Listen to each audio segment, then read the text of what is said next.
మన పురాణములు. Radio city మన పురాణములు అంటే మన కథలు. అందులో భాగంగా నందీశ్వర అవతారం గురించి ఈరోజు మనం తెలుసుకునే ప్రయత్నం చేద్దాం. పూర్వకాలంలో శిలాదుడు అనేటువంటి ఒక ఋషి ఉండేవాడు. అతనికి సంతానం లేదు. ఇంద్రుని సలహా మేరకు శివారాధన చేయగా ఎన్నాళ్లకు ప్రత్యక్షమవ్వగా ఏం కావాలో వరాన్ని కోరుకోమనగా ఆయనసలు దిగి రావాలే కాని వస్తే వరాలకేం కొదువు చెప్పండి. నాకు అయోనిజుడైనటువంటి కొడుకు కావాలి. వాడు నీ అంతటి వాడయ్యుండాలి. వాడికసలు చావనేది రాకూడదు. అనుగ్రహించు మహాప్రభో అని చెప్పి కాలకాలుడి కాళ్లపై పడ్డాడు శిలాదుడు.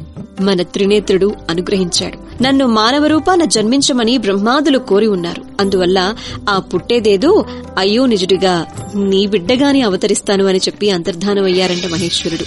కొన్నాళ్ల తర్వాత శిలాదుడు ఆశ్రమంలో యజ్ఞం చేస్తూ ఉండగా యజ్ఞగుండం నుంచి శివలాంఛనాలతో ఒక బాలుడు ఆవిర్భవించాడు. శిలాదుడు అతనికి నంది అని పేరు పెట్టి జాతక కర్మాదులు నేర్పి విద్యాబుద్ధులు చెప్పసాగాడు. ఒకనాడు శివప్రేరితులైనటువంటి మైత్రావరుణులనేటువంటి ఋషులు శిలాదుని యొక్క ఆశ్రమానికి వస్తారు. వారు నందిని పరామర్శించి ఇక నీవు ఒక్క ఏడాది జీవిస్తావయ్యా అని చెప్పి వాళ్లు వెళ్లిపోయారట.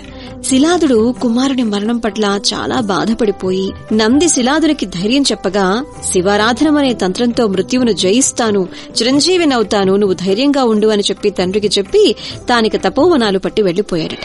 నంది చేసిన తపస్సుకు ఆనందించిన అంబికేశ్వరుడు కుమార, గణపతి, పార్వతీ సమేతంగా ప్రత్యక్షమయ్యారట. నంది, నిన్ను పరీక్షించడం కొరకే నేను మైత్రావరుణులను పంపించడం జరిగింది. నీ భక్తికి తపశ్శక్తికి సంతోషించాను. నీకు చావు లేదు, నువ్వు చిరంజీవివి. అంతేకాదు, నువ్వు నీ తండ్రితోనూ బంధువులతో సహా కైలాసవాసివై నాతో సమానంగా గౌరవించబడతావు. నిత్యం నాచంతనే ఉంటావు.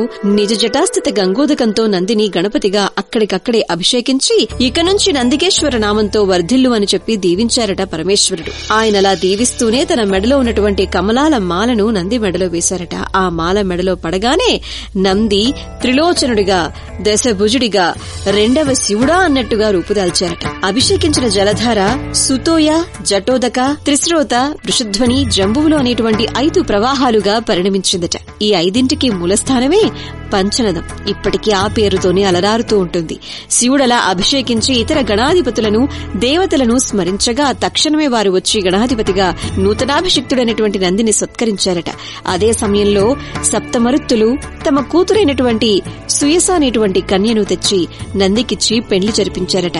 సుయస నందికేశులు ఆలు మగలైనారు.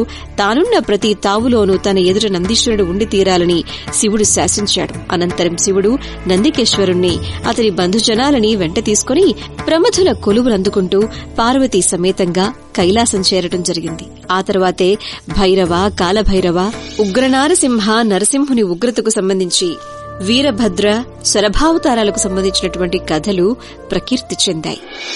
Radio city podcast.